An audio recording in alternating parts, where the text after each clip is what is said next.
Hi friends, welcome back to my channel. ఈరోజు మీకు ఈ సీరియల్లో ఏం జరిగిందో తెలుసుకోవాలి అనుకుంటున్నారా? అయితే వెంటనే మనం సీరియల్లోకి వెళ్ళిపోదాం. ఇక విక్కీ అయితే తన గదిలో చాలా సంతోషంగా ఉంటాడు. ఇంతలో పద్మావతి వస్తుంది. పద్మావతిని చూసిన విక్కీ ఒక్కసారిగా ఎమోషనల్ అయి, పద్మావతి, ఇదంతా కళ నిజమో ఇప్పటికీ నాకు అర్థం కావట్లేదు. అసలు అసలు విడాకులు ఇచ్చిన నువ్వు మళ్ళీ తిరిగి నాతో పాటు హోమంలో కూర్చుని పూజ జరిపించడం, అలాగే నువ్వు ఇలా నా గదిలోకి అని చెప్పి విక్కీ అయితే పద్మావతిని చూసి తెగ సంబరపడిపోతాడు. పద్మావతి అయితే, సారు, నేను నేను మీకు దూరంగా ఉండి ఎంత పెద్ద తప్పు చేశానో నాకు అర్థమైంది. తప్పేంటో తెలుసుకోకుండా మీ మీద చాలా చాలా అంటే చాలా నిందలు వేశాను, మిమ్మల్ని నా మాటలతో నిందించాను అని చెప్పి పద్మావతి అయితే తన మనసులో మాటల్ని విక్కీకి చెప్తుంది. చూడు పద్మావతి, ఇంకెప్పుడు నన్ను వదిలి ఎక్కడికి వెళ్ళవు కదా అని చెప్పి ఇక విక్కీ అయితే పద్మావతితో తన మీద ఒట్టు వేయించుకుంటాడు. పద్మావతి, వెళ్ళను సారు, వెళ్ళను, ఇంకెప్పుడు మిమ్మల్ని వదిలి ఎక్కడికి వెళ్ళను అని చెప్పి ఇక పద్మావతి అయితే విక్కీకి చెప్తుంది. అలా ఇద్దరు ఒకరినొకరు హత్తుకుని వాళ్ళ మనసులో ప్రేమని పంచుకుంటూ ఉంటారు. ఇక్కడ చూస్తే చైత్ర అయితే పద్మావతి గురించి ఆలోచిస్తూ, అసలు ఈ పద్మావతి ఏం చూసుకుని మళ్ళీ వచ్చింది? విక్కీకి విడిపోతానని విడాకులు పంపించింది, కానీ మళ్ళీ విక్కీ జీవితంలో అడుగుపెట్టింది అంటే పద్మావతికి నా గురించి అంత నిజం తెలిసిపోయి ఉంటుందంటావా? అందుకే పద్మావతి అంత కాన్ఫిడెంట్గా ఉందా అని చెప్పి ఇక చైత్ర పద్మావతి గురించి ఆలోచిస్తుంది. ఇక ఉదయాన్నే విక్కీ నిద్రలేచి ఇల్లంతా చూస్తాడు. పద్మావతి కనిపించదు. ఏమైంది పద్మావతి? ఎక్కడికి వెళ్ళింది? మళ్ళీ పద్మావతి తిరిగి వెళ్ళిపోయిందా? ఇదంతా నా కళ అని చెప్పి విక్కీ పద్మావతి గురించి ఆలోచిస్తూ ఇల్లంతా వెతుకుతూ బయటకైతే వస్తాడు. బయట పద్మావతి గుమ్మంలో ముగ్గు వేయడం చూసి ఒక్కసారిగా విక్కీ అలానే చూస్తుండిపోతాడు. పద్మావతి అయితే విక్కీ వైపు చూసి, ఏంటి సారు, రెప్ప వేయకుండా అట్టా చూస్తుండారు? చూడండి ఈ ముగ్గు ఎంత బాగుందో అని చెప్పి ఇక పద్మావతి అయితే అక్కడ వేస్తున్న ముగ్గుని విక్కీకి చూపిస్తుంది. విక్కీ అయితే, ఏంటి ముగ్గులు ఒక్క నేల మీదే కాకుండా నీ మొహం మీద కూడా వేసుకుంటున్నావా అని చెప్పి పద్మావతిని కాసేపు సరదాగా విక్కీ ఆట పట్టిస్తుంటాడు. సారు, నేనెందుకు ముగ్గులు వేసుకుంటాను? నేను వేసిన ముగ్గు నచ్చక ఇట్టా అంటున్నారు కదా అని చెప్పి ఇక పద్మావతి అయితే విక్కీ దగ్గర గారాలిపోతుంది. విక్కీ, అవునా అవునా అని చెప్పి అక్కడ ఉన్న రంగుని తీసి పద్మావతి ముక్కుకి పూస్తాడు. ఒక్కసారిగా పద్మావతి కూడా తన చేతికి ఉన్న రంగుని విక్కీ బుగ్గలకి రాస్తుంది. అలా ఇద్దరు ఒకరినొకరు సరదాగా మాట్లాడుకుంటూ నవ్వుకుంటూ ఉంటారు. ఇదంతా పైనుంచి కిటికీ నుంచి చైత్ర చూస్తుంటుంది. అసలు వీళ్ళిద్దరూ ఏంటి సిగ్గు లేకుండా ఇంత దగ్గరైపోయారు? కొంచెం కూడా నా గురించి ఆలోచించట్లేదేంటి అని చెప్పి చైత్ర తన మనసులో అనుకుంటూ వాళ్ళనే సీరియస్గా చూస్తుంది.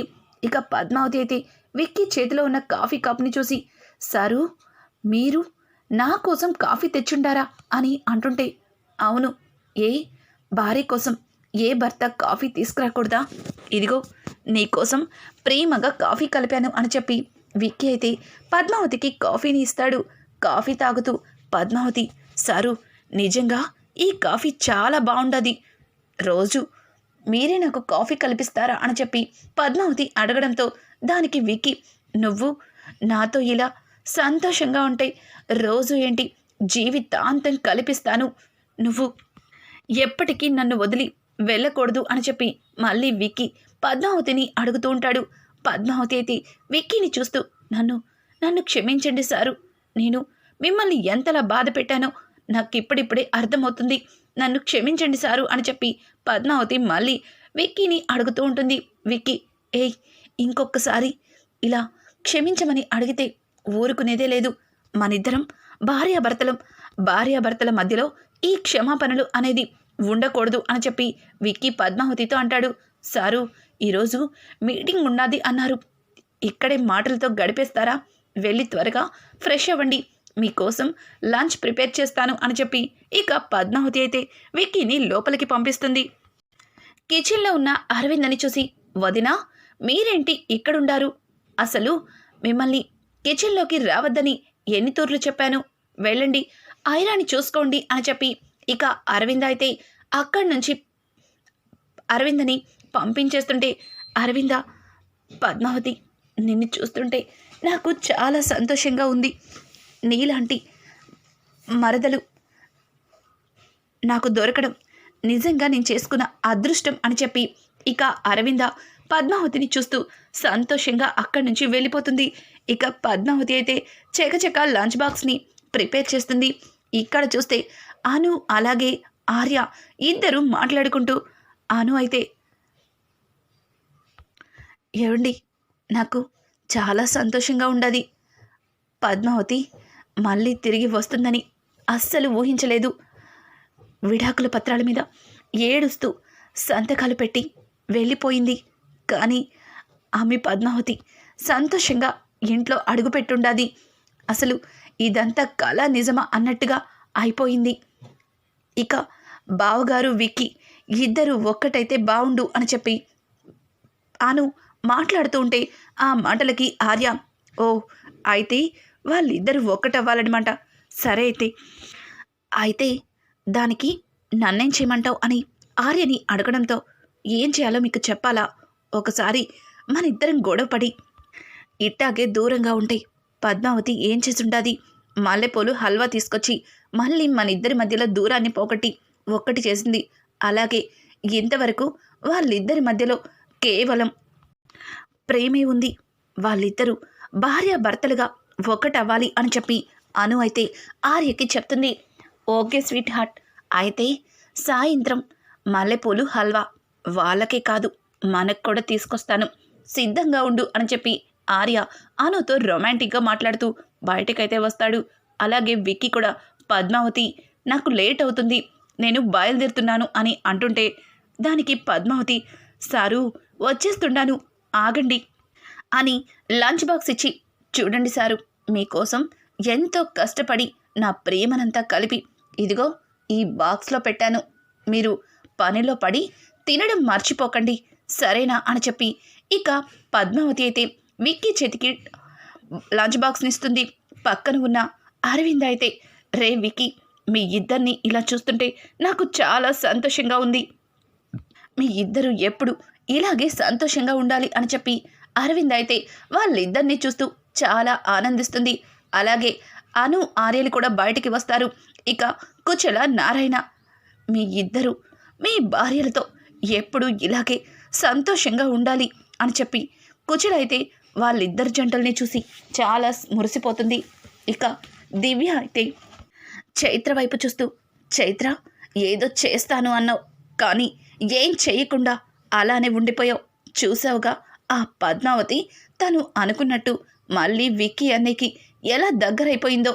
ఇక ఆ పద్మావతి ఎప్పటికీ తన స్థానాన్ని నీకివ్వదేమో అనిపిస్తుంది అని చెప్పి దివ్య మాట్లాడడంతో చైత్ర, దివ్య, నేను చైత్రని, ఈ చైత్రేంటో వాళ్ళకి తెలిసేలా చేస్తాను అని చెప్పి లోపలికి వెళ్ళి లగేజీ బ్యాగ్ని తీసుకొని బయటకైతే వస్తుంది. అది చూసిన దివ్య, చైత్ర, ఏం చేస్తున్నావు? ఇప్పుడేంటి బ్యాగ్ తీసుకొచ్చావు? కొంప తీసి వీళ్ళందరూ కలిసిపోయారు కాబట్టి నేనే ఇంటి నుంచి వెళ్ళిపోవాలి అనుకుంటున్నావా ఏంటి అని అంటుంటే, దివ్య, నువ్వు నన్ను తక్కువ అంచనా వేస్తున్నావు, నేనేంటో వీళ్ళందరికీ తెలిసేలా చేస్తాను అని చెప్పి ఇక చైత్ర, విక్కీ, ఆగు విక్కీ అని విక్కీని ఆపుతుంది. ఇక విక్కీ అయితే వెనక్కి తిరిగి చైత్ర వైపు చూస్తాడు. చైత్ర తన లగేజీ బ్యాగ్తో కిందకైతే వస్తుంది.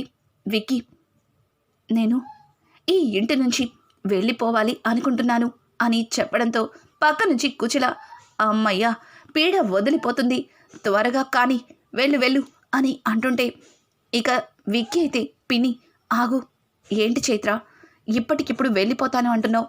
అంటే మీ అమ్మా నాన్న మళ్ళీ నిన్ను వాళ్ళ దగ్గరికి వచ్చేయమని పిలిచారా అని అంటుంటే, ఏం మాట్లాడుతున్నావు విక్కీ, పెళ్ళి కాకుండా తల్లినయ్యాను, ఇట్లాంటి ఆడపిల్లని ఏ తల్లిదండ్రులు చెప్పు చేరతీస్తారు?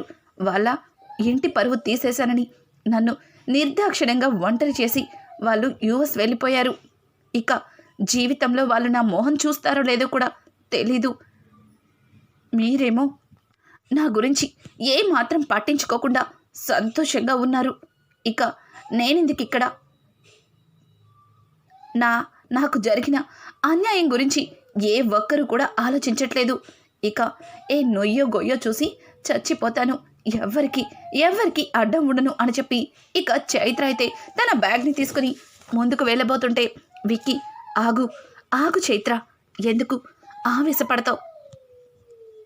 నేను రేపు సాయంత్రం కల్లా నీకు న్యాయం జరిగేటట్టు ఏదో ఒకటి చేస్తాను అని చెప్పి ఇక విక్కీ అక్కడి నుంచి వెళ్ళిపోతాడు. విక్కీ అన్న మాటలకి చైత్ర ఏం చేస్తాడు? చచ్చినట్టు నా మెడలో తాళి కడతాడు. ఆ తరువాత ఈ పద్మావతిని ఈ ఇంట్లో ఒక్క క్షణం కూడా ఉంచను అని చెప్పి ఇక చైత్ర అయితే పద్మావతిని చూస్తూ ఒక రకంగా నవ్వుతుంది. పద్మావతి అయితే, ఏంటి తెగ సంబరపడిపోతున్నావు? విక్కీ గారు నిన్ను తన భార్యగా దగ్గరికి తీసుకుంటారని చాలా ఆశపడుతున్నట్టున్నావు. కానీ ఎట్టి పరిస్థితుల్లో అట్లాంటిదేది జరగదు.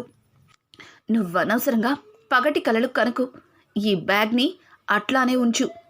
మళ్ళీ వెళ్ళిపోయేటప్పుడు సర్దుకోవడానికి టైం పడుతుంది అని చెప్పి పద్మావతి అక్కడి నుంచి గట్టిగా చేతులు దులుపుకుంటూ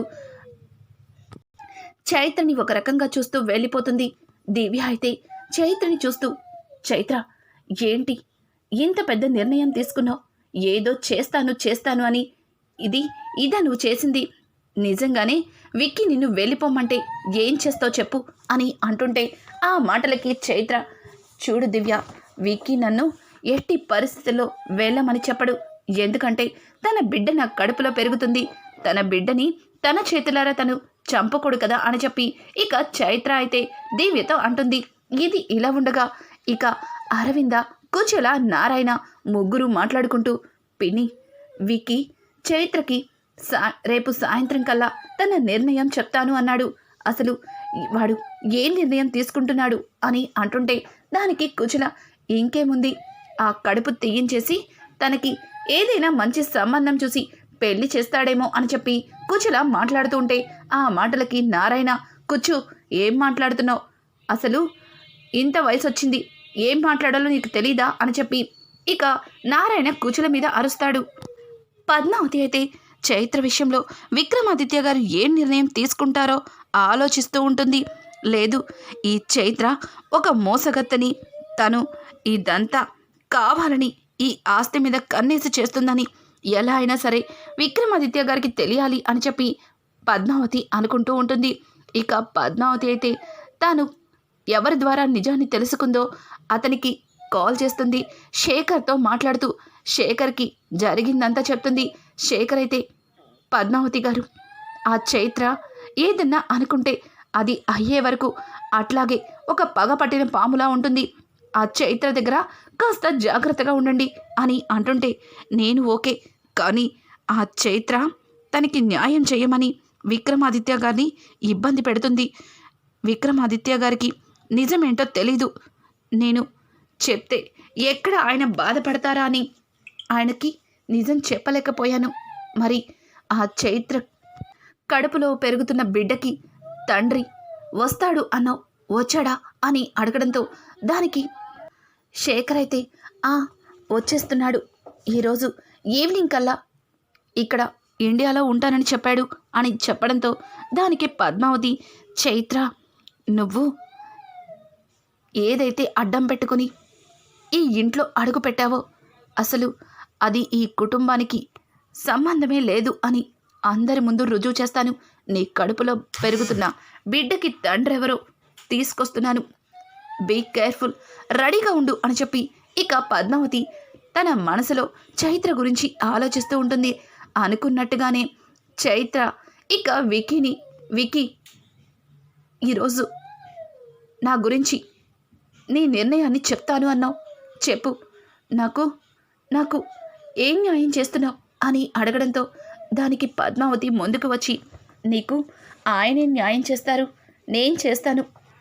నీకు జరిగిన అన్యాయం గురించి నేను చాలా చింతిస్తున్నాను. దానికి కారణంగా నా భర్తని చూపించడం మరింత బాధని కలిగిస్తుంది అని చెప్పి పద్మావతి అయితే కావాలని చైత్రతో వెటకారంగా మాట్లాడుతుంది. చైత్ర అయితే పద్మావతి, నీకు నేనన్నా నా బ్రతకన్నా కామెడీగా ఉంది కదా, అంతేలే, నేను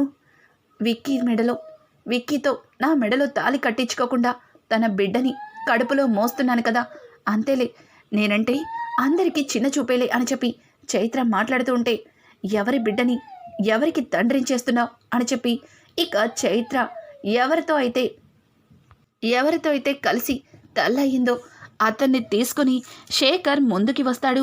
ఒక్కసారిగా చైత్ర తన కడుపులో పెరుగుతున్న బిడ్డకి తండ్రి ముందుకు వచ్చేసరికి అతన్ని చూసి షాక్ అయిపోతుంది. సంజయ్ అని అనడంతో, అవును సంజయ్ని, ఛీ, నీలాంటి ఆడదాన్ని అసలు ఎక్కడ చూడలేదు, నేను ఇండియాకి రానని బాగానే ఫిక్స్ అయ్యావే, నా బిడ్డకి ఇతన్ని తండ్రిని చేస్తున్నావు, డబ్బులుంటే ఎవరితో అయినా సరే ఇట్టే నీ అబద్ధపు ప్రేమని చూపించి వాళ్ళతో కలిసిపోతావే అని చెప్పి ఇక అతనైతే చైత్రని నానా పోని మాటలు మాట్లాడతాడు. ఒక్కసారిగా జరిగిందంతా పద్మావతి అక్కడ ఉన్న అందరికీ చెప్తుంది.